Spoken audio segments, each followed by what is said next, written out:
so many of my guests really reinforce exactly this.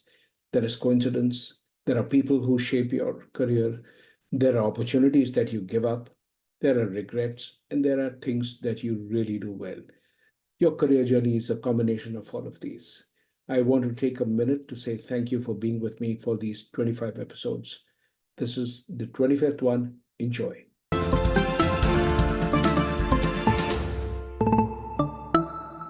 Stephen Goldberg, who's really had a fabulous journey, which I really admire. Stephen, for those of you who don't know, is one of the top HR tech influencers.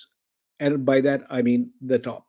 And he has had a 30-year career on all sides of the HR process and technology. He's one of the few people who can actually balance both HR as well as the technology part of it. He has held HR executive roles on three continents, serving as a HCM product strategy leader and spokesperson at PeopleSoft. And he's co-founded a boutique which has worked on recruiting technology as well as on change management firms. So there's a lot that we can talk about. Abhijit, first, thank you so much for the very kind words. I really appreciate it. And thanks for having me on. You're, I think, the first guest that I've had here who is equally comfortable in talking about HR and technology. How did you get started? When you studied, I know you've got a degree in HR.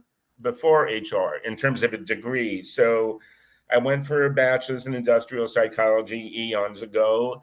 And then I thought, I'm going to go into social work because I like the practical aspects of psychology. So I thought I would go for a master's in social work, which I did. And my internship, if you will, was served at Attica Correctional, a maximum security prison. Now, that not necessarily, I'm going to say that did not influence me to then go on for an MBA in HR. But I actually have over the last 20 years volunteered to give talks in 3 or 4 maximum security prisons, then go for an MBA in HR. And I got super lucky when I got out of grad school. I was quickly recruited by Kidder Peabody, a brokerage house on Wall Street. And I headed up HR systems for the brokerage house, Kidder Peabody, and that was actually the first of 4 different investment banks where I headed up HR systems, the 4th one in Switzerland, where we lived for 4 years. The gentleman that I reported to, who unfortunately passed away last year, Ed Weinmeier. In fact, most people have heard of Ed's son, Eric, who's now in his 40s. Eric was the first totally blind person to climb Mount Everest. But I worked for his dad at 2 different Wall Street firms. And I met Eric, the son, several times. I bring up Eric because the same way Eric was motivated and inspired by his dad, I think I was as well. Ed never held it against me that I was still in my 20s when he had me present to the board of a Wall Street firm. And then when he hired me a second time, when he went to Salomon Brothers in the heyday of Salomon and Goldman kind of ran Wall Street, I then became the head of HR systems then. And the 4th one was Swiss Bank Corporation, where my family and I lived in Zurich for 4 years.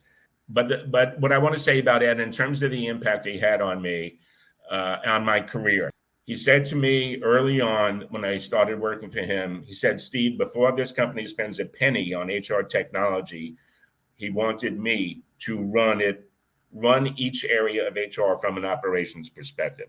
He wanted me to run payroll, and I had never any designs on being a payroll person, but he said, I'm going to spend 6 months in payroll. Then I'm going to do the same in recruiting and learning and performance, et cetera, even run the bonus process and get involved in comp.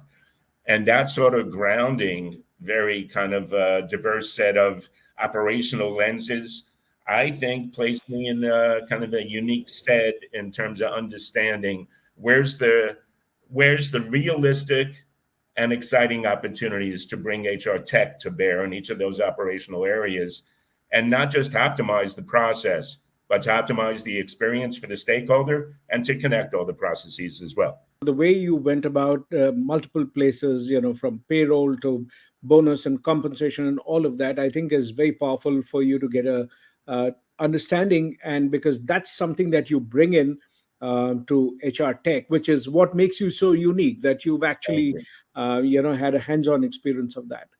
I want to ask And you. that's why people saw fit to bring me in as the overall head of strategy. That was my first vendor, so-called vendor job. That was still almost 25 years ago. The Oracle acquisition of PeopleSoft history. There were only four overall heads of strategy. I was number three. Why is HR hated so much by people? For decades, HR was focused on lower value. They were into risk avoidance through compliance and emphasis on compliance. People don't have a natural affinity. Employees or managers don't have an affinity for administration. They don't have an affinity for even a process orientation. Most HR departments have been structured and organized over the years, would have a process owner. The process owners often operated in silos unless they were fortunate enough to have a head of HR and a leadership team that insisted on busting up the silos. But a lot of senior people thought it was to their advantage personally to have a fiefdom, I would say. And that created cynicism over the years in HR and other departments as well. But certainly the notion of employee experience is less than 10 years old. I was among those that created frameworks around employee experience and to use that as a lens. All employees have an intrinsic need to do meaningful work, feel valued, and be productive. That almost all employees want to line aside into how their career is going to unfold and how the company is going to support that journey. That employees they should be in a position where they're perceiving fairness and how they're evaluated and rewarded and invested in. And finally, they're not going to be forced to deal with stuff that's going to undermine productivity and engagement. That if anything, it's going to be the opposite. We're going to help your productivity. We're going to help you achieve your career goals. And we know that the only way to be a best-in-class employer and attract and retain top talent is by you to be raving about your experience here. When you look at the role of HR, very often is about creating boundaries. So you come in at this time, or this is what you're eligible for, this is what you're not eligible for. So there are boundaries, and human beings as such don't like boundaries. That's I think one of the pieces I have to offer to what you just said. But it also, at the same time, the contradiction that I see is even a function like finance has boundaries. People don't hate finance as much as the same boundary setting condition for HR is. Why is it? I think that most employees only dealt with the finance departments. I mean, if they were senior people and they were getting reimbursed for travel, they dealt with their finance department several times a year. But that might have been 15% of the organization. So 85% of the organization hardly ever dealt with finance. It was mostly P&L owners. You had almost 100% of the organization dealing with HR. The common view that was promulgated about HR was it's a bureaucracy. You got to put up with it. They focus on compliance. There's a lot of administration. HR tech was viewed as serving the agenda of the organization more than the person. And I think that's changed really for the better in a huge way. When you look at the landscape of HR tech, and if you were to divide it in decades or whatever, what are some of those significant shifts that have happened? HR is a department. It's a business unit in an organization, typically not revenue generating. HCM, human capital management, the way I define my thumbnail definition is all of the methods, practices, and the mindset needed to ensure that your workforce is your primary source of competitive advantage. That's human capital management. In my mind, that's owned by the whole organization. Every employee has responsibilities that relate to achieving that end. Managers, of course, line managers are the true stewards of human capital management, not the HR department. Let's not forget HR is typically comprises only 1% of the organization. How can they be everywhere at the same time and be advocates for all the employees? When we started to shift from local HR to global HR, that was one major milestone. And then the same thing happened in payroll. And certainly when we started to shift, as I have already alluded to it, from process optimization to optimizing and elevating the experience. I've had my own personal brand associated with a couple of themes. One of them is improving organizational agility.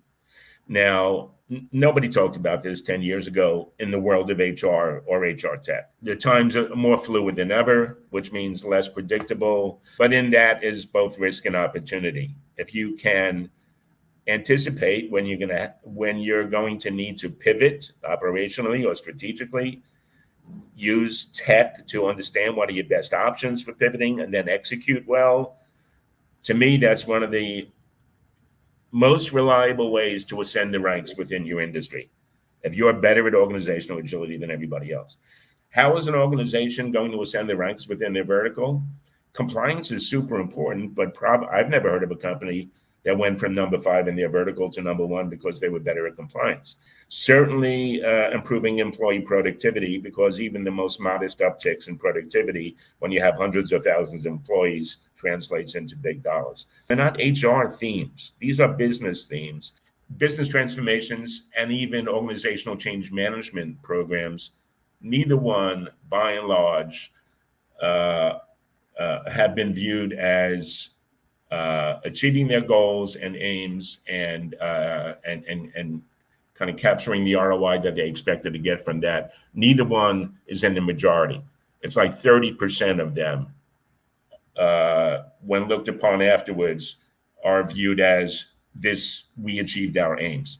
So those are the 3 kind of business themes that I focus on. And the key is that now the business outcomes, AI and even Gen AI, that's not a business outcome. That's a means and a tool set to achieve a business outcome. So I guess what I'm trying to say is HR and HR tech, the orientation has definitely shifted to business outcomes and the role that HR, HCM, and HR tech can play in achieving them. When you look at the introduction of Gen AI and in the workplace, and you're looking at, obviously HR is also going to be using it and is already using it in some cases. With all the wisdom that you have of the technology that has shaped organizations, what are 2 or 3 big pointers that you would tell HR if they are just embarking on this journey and people are in that zone where they say, okay, we've seen there's Gen AI, we've tried to play around with Chat GPT a little bit, and we think that there are some things can be done. What are ways in which you think organizations could map out their journey? I love that question. And one of the reasons why is because, as I think I mentioned before, I've tried to develop frameworks that could help the industry conceptualize and put into practice some of the tools that we now have at our disposal. And one of those frameworks that I developed about 4 years ago, I call it the AI and HCM framework. And it's basically 5 pillars. So what I did was I compiled literally hundreds, maybe 300 use cases, practical applications of AI, either AI in the form it was in a few years ago, or what I was anticipating, how I was anticipating AI to keep evolving.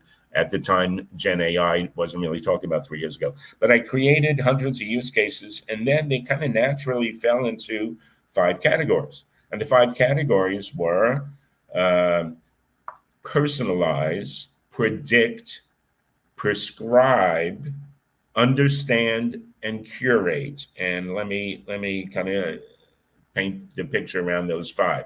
Personalize. First of all, look, we know everything in life is relative. There are hundreds and hundreds of HR tech vendors that say, we help you personalize learning. We help you personalize the process of interacting with passive candidates in the market. We personalize rewards, etc. It's all relative. So one of the best things any HR tech professional, or even a senior business executive can do, when the word personalization is put in their face, they should ask themselves, is this the end game? The fact that we are now giving people content to learn content based on their role, yeah, that's personalization, but there's so much more to personalization than that, right? What about the role they aspire to? What about the environmental circumstances? What is the business going through? What are the challenges? What are the issues? Is an M&A or corporate restructuring going on, et cetera, et cetera? What is that person? What are their skills that are their strengths or their gaps? That's all part of personalization. So all those different ways are the kind of the levels of personalization. That's where I think AI and now Gen AI could help out more. In terms of, so that's personalized. Prescribe is what's the best practice? What's the best way of doing something? And it might be you're in the payroll department. What's the best way to tie out and reconcile last payroll cycle to this payroll cycle when you have some gaps? What could the gaps be attributed to? But you know, there's examples across all HR processes in terms of prescribe. Personalized, prescribe, predict. I left out predict. Predict is one of my favorites. And when I was in HR, we were even talking about when I was in corporate HR up until year 2000. We were talking about employee retention risk. It was a big deal. I'm glad. I'm glad we started there. The downside is when I was doing that in corporate HR, it wasn't employee retention risk. It was key employee retention risk. And I had a problem with that. Why? Who came up with the definition of a key employee? Just because you're in the top 3 levels of the house, so to speak, does that make you a key employee? My definition was, and I kind of advocated for this somewhat successfully in these Wall Street firms, a key employee is anyone for whom, if they were to leave voluntarily, it would cause disruption. If you invested millions in a new system and over the years everybody left except for one person, boy, that person's a key employee. So predicting employee retention risk, predicting will a person accept a job offer, predicting if we pay above market, are we going to be able to get the type of talent we need? So prediction, again, if you think about recruiting, learning, performance management, comp, payroll, succession planning, who are the best candidates, not just based on the org chart of who the logical successors are, but predicting, really looking through the crystal ball and who's going to be the best logical successors. So I talked about personalize, predict, prescribe. Understand, I'll go back to the payroll world, understand why the reconciliation you just didn't pan out. What could be the reasons? Or why are there so many exception transactions causing us errors in one part of the business? And finally, curate. Curate is one of the more recent dynamics now.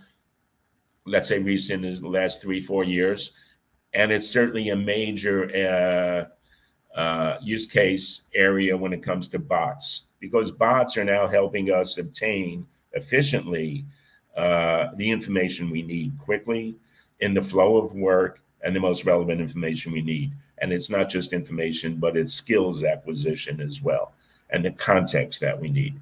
So those are the 5 areas of my kind of personalize, predict, prescribe, understanding, curate. And if you think in those, if anybody listening still thinks in those terms, I think you'll start to derive more value and understand the true potential value of AI. And the only distinction I'll make between AI and Gen AI, and of course, when we talk about Gen AI, we're kind of pairing it with the dynamic duo of Gen AI and large learning models. There's really 2 categories, in my opinion, for use cases with Gen AI. So one is to create content that makes sense. A starting point for a job description. Gen AI could do that. And the second one is, like I said, with the bots, but the bots can be more sophisticated. Now they're called co-pilots. So help me navigate the organization Who should I talk to, and who are the experts, and how am I going to solve my problem, and use a Copilot for that. That's the big advantage, I think, or the big use case arena that Gen AI has catapulted us toward. The most common questions that comes up is at which stage should a company start investing in HR tech? How large should they be? Because a lot of times the organization is 20 people, they say it's not worth doing something. Then there are 50, then there are 100, then there are 5,000. At which stage should they be seriously considering HR tech as an investment? Hmm. Yeah, thanks. So, of course, there's different delivery models for HR tech. You can go license and pay per employee per month for some cloud solution. You could also be leveraging, HR tech in the outsourcing model. Uh, ADP is a payroll provider for the last 50 plus years. I'm smiling because when I started my career at Kidder Peabody, the account rep we had at ADP years later became the president of ADP. I still remember her name, Regina Lee, and she's now retired from ADP. So that's how long I've been doing this. But ADP had hundreds and has thousands, not hundreds, of small. They have very large clients too, but the SMB, the small medium sized businesses, has been their bailiwick for decades, um, and it's in part, I'm sure there's a number of factors driving why smaller enterprises with 20 to 100 employees are not going and investing in the cloud solution. Because while the budget may be able to be stretched to deal with paying $3 per employee per month or $6 per employee per month, it's the infrastructure that they don't have. They don't have the IT support in a smaller organization. And in terms of connecting, the different operational areas, there's a lot of knowledge around that, the integrations with third-party systems for compliance, for example, for salary survey information, working with outside experts, consultants, and outsourced providers typically has been the way to go, and it makes sense for smaller organizations. But there are exceptions, and the ones that have cracked the code are the ones that, by design, created an organization that had the right types of expertise and the right counsel and the right partners. So, maybe that had a lot to do with it. When you think about recruitment, and it's of particular interest to me because you've really done deep work in this space. One of the big problems of recruitment is that the need of the organization sometimes in the immediate short term takes away what you should be looking for if you are looking at the person to be staying with you for a couple of years, which also means that because what happens is we short run and then wonder, how do we use this person in a different kind of a role, or how do we evaluate this person's suitability for a higher level role, a more complex role, succession planning, all of that? How do we build all of that into the recruiting process? What would be your solution for that? Yeah, that's such a great question. There are organizations that are proud of the fact that they've really evolved their recruiting function. Again, years ago, when I got involved in recruiting, the number one metric, I'm almost embarrassed to say this, was time to fill a job. There's still hundreds of organizations around the world that are still putting a lot of emphasis on time to fill the job. And to them, I say, what's so great about hiring the wrong people faster? So, yeah, I mean, metrics has a lot to do with it. And I wouldn't just look at retention and correlate or not retention with all of your activities and mindset and processes around recruiting. But I would look at what you mentioned, which is How much success do we have moving people around the organization, moving them into different roles? Uh, and sometimes that's to fill our need, the organizational need, and sometimes it's to keep that person because they want new challenges. They have aspirations. They want to get involved in new skills, new career paths. And you and I have spoken about it. Career paths are not by axiomatically linear anymore. Why should they be? And part of it is because learning, the whole learning arena and domain has come along. So we can, you can, in a sense, simulate what is it going to be in a certain job, in a certain career path, and how much learning am I going to have to do to augment what I already know. So I don't know. Is that answering the question? I'm not sure. Yeah, it's really that when you think about recruitment related technology, what is the problem they should be solving? And at which stage do you think you should be using recruiting tech? Yeah. Well, I would say if you're too myopically focused on saving on recruiting fees, that may be the way to get a broader mandate. If you're the head of staffing, let's make sure we can bring down what's not viewed as essential costs, and then we'll get a broader mandate to do more sophisticated stuff like candidate relationship management, and go out there. Again, the personalization word. If you're a passive candidate, which means you're not applying, but somebody told me we should give you a ring or send you a note because you'd be perfect for a certain role. We need to know a little bit more about you and what roles you've succeeded in, and what may interest you. What would be the trigger that would get you interested in just a conversation with us about a potential job? So I think if you already have the broad mandate as the head of staffing, then you can go for the more sophisticated stuff like candidate relationship management. You can get into and even like an application area for Gen AI might be, here's a job that's adjacent, not exactly the exact fit, but you're interested in it. And I need to know, well, how long will it take? Do you have the skills today to be considered a very valuable resourcing option for us, even though it's a little bit different than the job you're in or the job you want?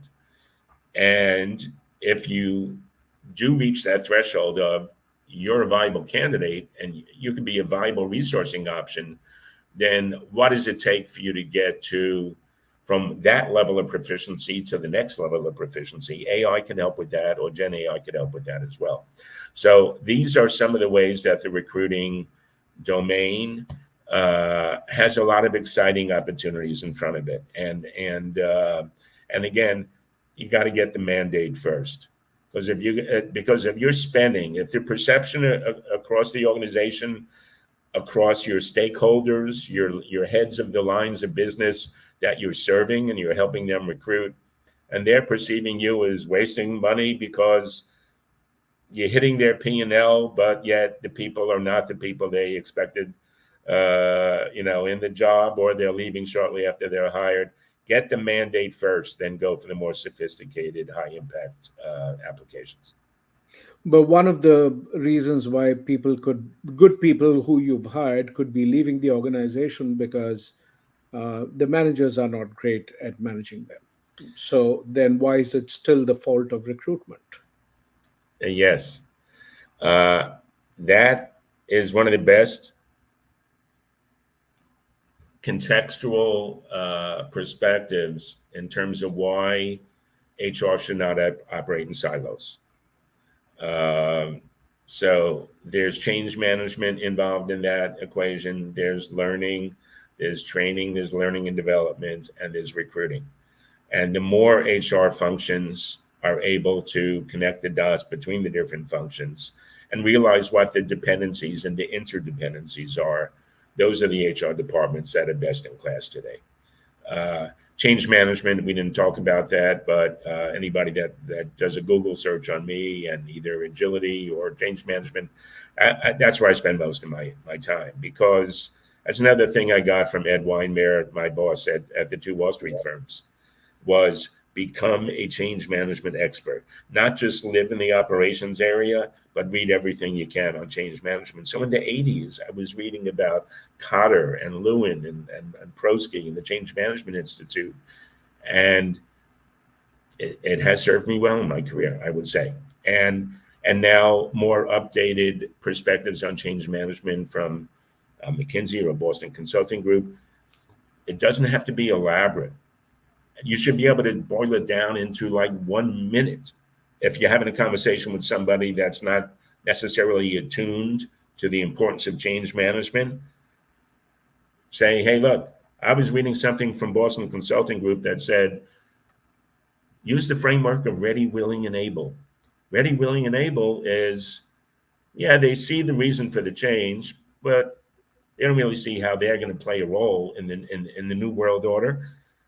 And ready, willing, and able is all three. They see the reason for it. They can understand how it's going to benefit the organization, and they see how it's going to help them personally.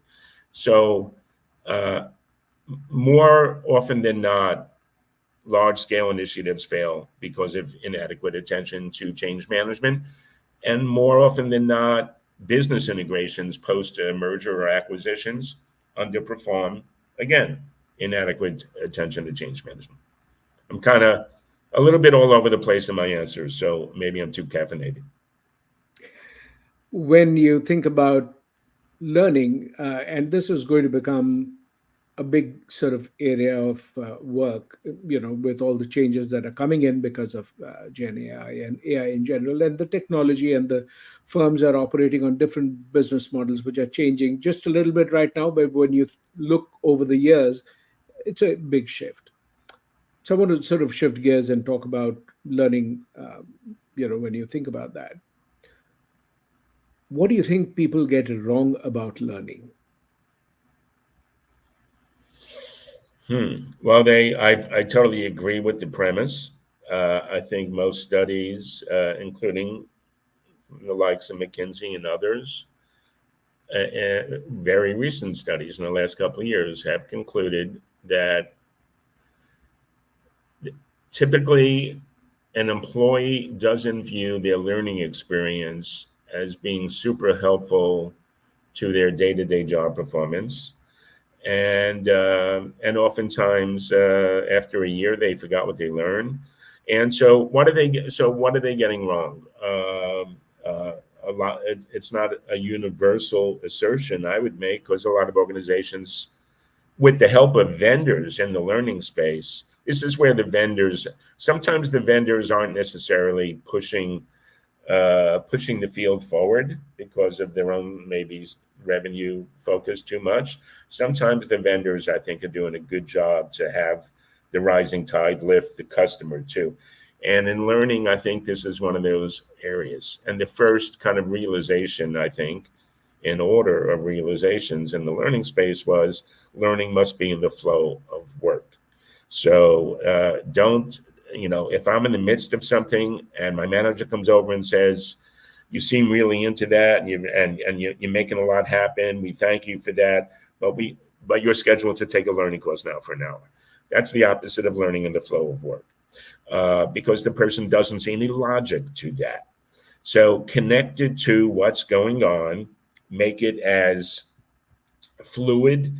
And frankly, the epitome of a fluid learning experience is you don't even feel like you're in a learning experience. You're just learning. And the key is experience too. We learn through experience more than we learn by reading something. Again, I think AI and Gen AI will continue to play a vital role here, because the experience and the context can be simulated. It doesn't have to be, although certainly virtual reality and extended reality can help an awful lot. I was just with Cornerstone at their analyst summit a week ago in Orlando, and they've just they're one of the biggest learning vendors. And for people that know their history, they brought together several big learning companies, right?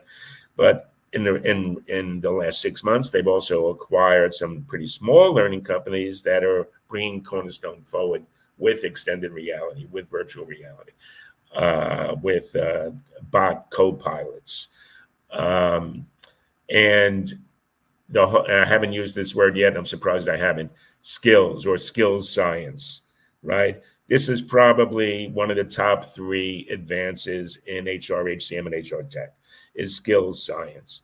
There are so many pieces to skills science, and Cornerstone is trying its best uh, to shepherd all of them and the tools that are needed. So, as examples.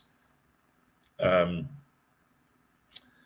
Well, certainly ontology is a word more people are familiar with, right? So what skills relate to other skills, to other jobs, to projects?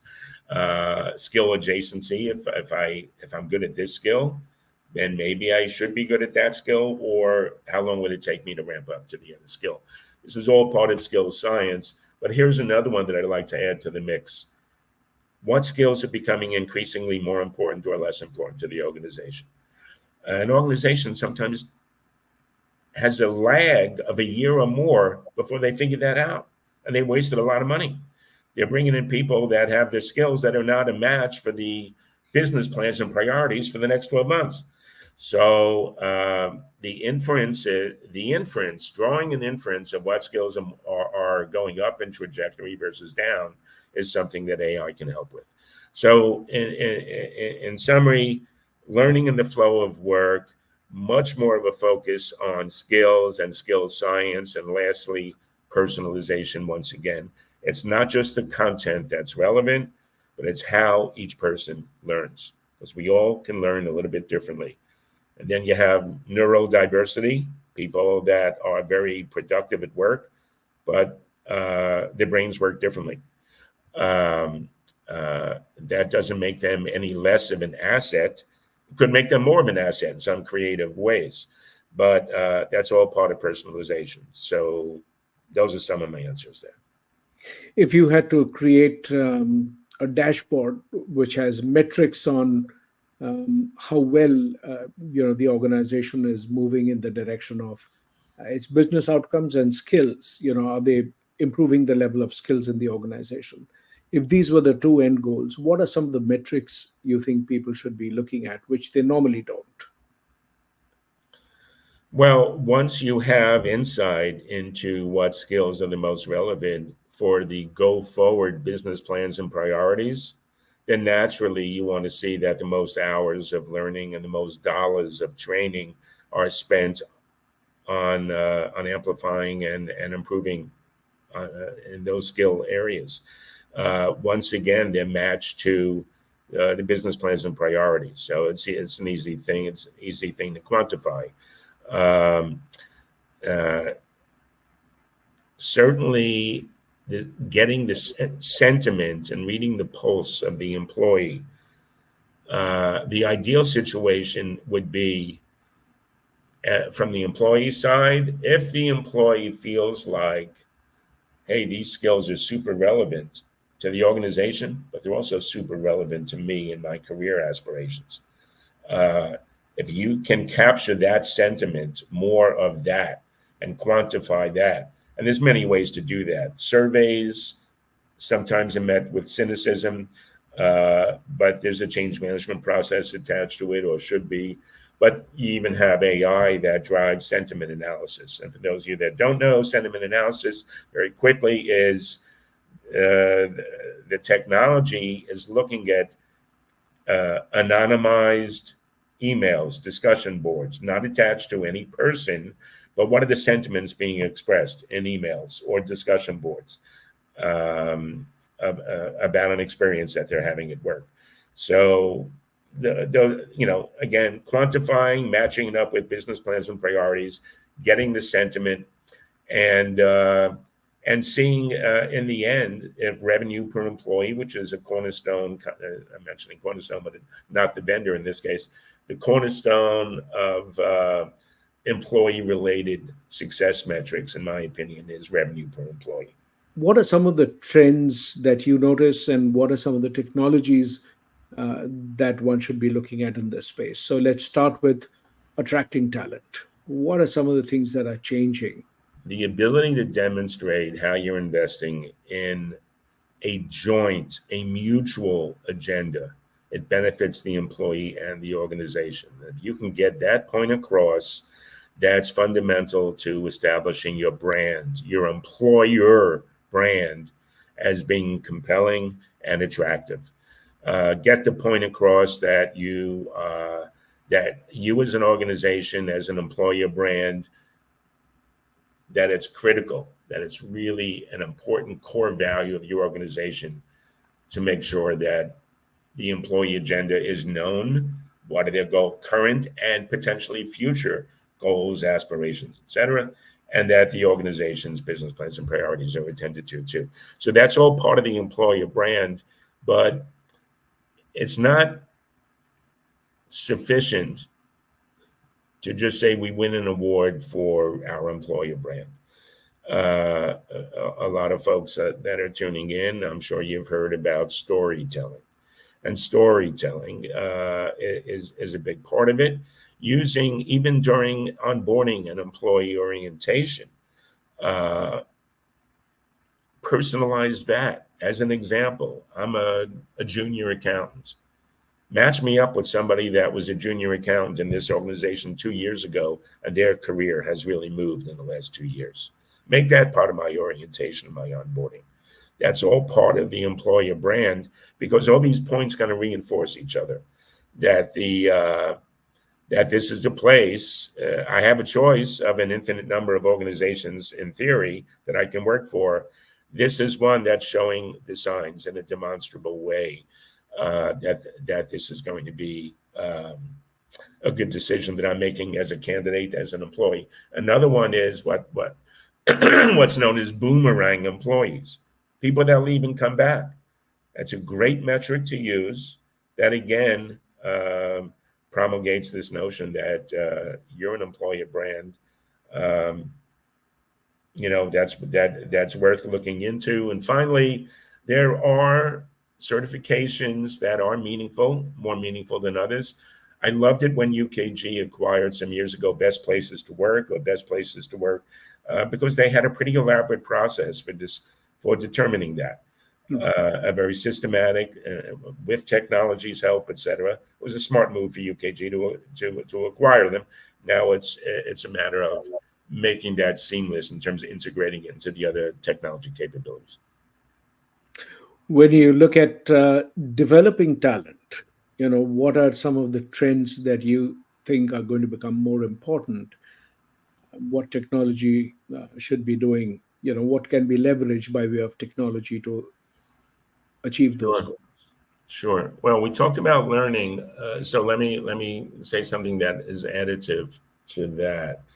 And we also talked about the fact that an employee can have uh, aspirational goals, aspirational jobs, career paths that are not logically inferred from the path they're on now or the job they're in now. So I think technology can track that, can and that insight can be brought into the employee manager conversation. Because when I articulated kind of my view of the employee experience, one of Hmm. those pillars was you have a line of sight into how your career is going to unfold here and how the organization is supporting it, and you perceive fairness in how career progress is experienced by different employees. Um, but there's another concept I tried to promote for years. I don't know, for lack of a better phrase, I call it latent competencies. So latent skills and competencies are the ones you possess, but they're not that visible to the organization because they're not that relevant to your current job. But anybody that you could be an employee on the market, you could be 2 years out of college or 30 years out of college, and you could be really good at some stuff that the organization has no visibility into. So to the extent that that intel is gathered and leveraged by the organization, that plays right into the organizational agility theme. as we move people around. What I would do is to say that when a person joins, so let's imagine I'm joining for a particular role, and there's like almost like you have the battery of your mobile phone, which says 10%, 20%. Each thing that I do, and not necessarily everything, but let's say I attended a cross-functional meeting where I learned about something which is happening, which is not directly part of my role, but it builds a better business competency in me, and Hmm. that sort of puts a little tick in that box and sort of says that on business acumen you've gone up from 10 to 12, and Sure. so and then imagine in the same way that I presented, 5 times this year to various people, and then I presented to senior management once, and I presented outside, and that sort of, shoots up my skill in this particular area. Also, my confidence in that particular area. So some of these things, imagine like there is a meter which is there, and that I think if you look at it, it's sort of imagine another version where I could say that for another 3 roles, in some place I'm at 48%, some place I'm Yeah. 12%, some place Yeah. I'm 37%. That kind of shift, it could be dramatic because, then you take, I had a great feedback session. I didn't come out happy from it, but, I learned a whole lot of things. And now when I put that into place, that ties up with, driving up my score in some place. That's how I would do it. Abhijit, the reason why I love that is, I guess, is twofold. I mean, you mentioned, you kind of alluded to self-esteem and how we feel about ourselves. Again, I was a student of Erickson in college, and everything he maintained, everything, almost everything revolves around self-esteem, how we feel about ourselves, and the the paths that we take in life, and how far we get on those paths, presuming they're productive and constructive. It all comes down to that. And one of the best sources of improving self-esteem is to know that is to know exactly how to get from this level of competency to the next level, to have that insight, Progress. knowledge, and to be given the opportunity to progress is a great source of self-esteem. So I really like your idea, um, and but it also does tie to this notion of what level of proficiency. Again, there's a lot of there's a lot of emphasis on data science out there, Intel and data science, and the industry has made tremendous leaps forward. I think we're not even at the halfway mark, if I was to say, because even something simple. I'll give you two simple examples. We have a resourcing need. We got to staff it up, or we got to fill this job. We have 5 options. We could hire a regular employee, get a contractor, redeploy somebody, train somebody, or outsource. We have 5 options. Isn't that potentially a great use case for Gen AI and AI? We're not there yet. Absolutely. Absolutely. We're not there yet. And the other one that I mentioned related to this is what I kind of said it earlier. What proficiency level is needed to be a valuable resourcing option, and how long does it take to ramp up to the next level beyond that? So, and some of your kind of meter and metrics can aid in that regard as well.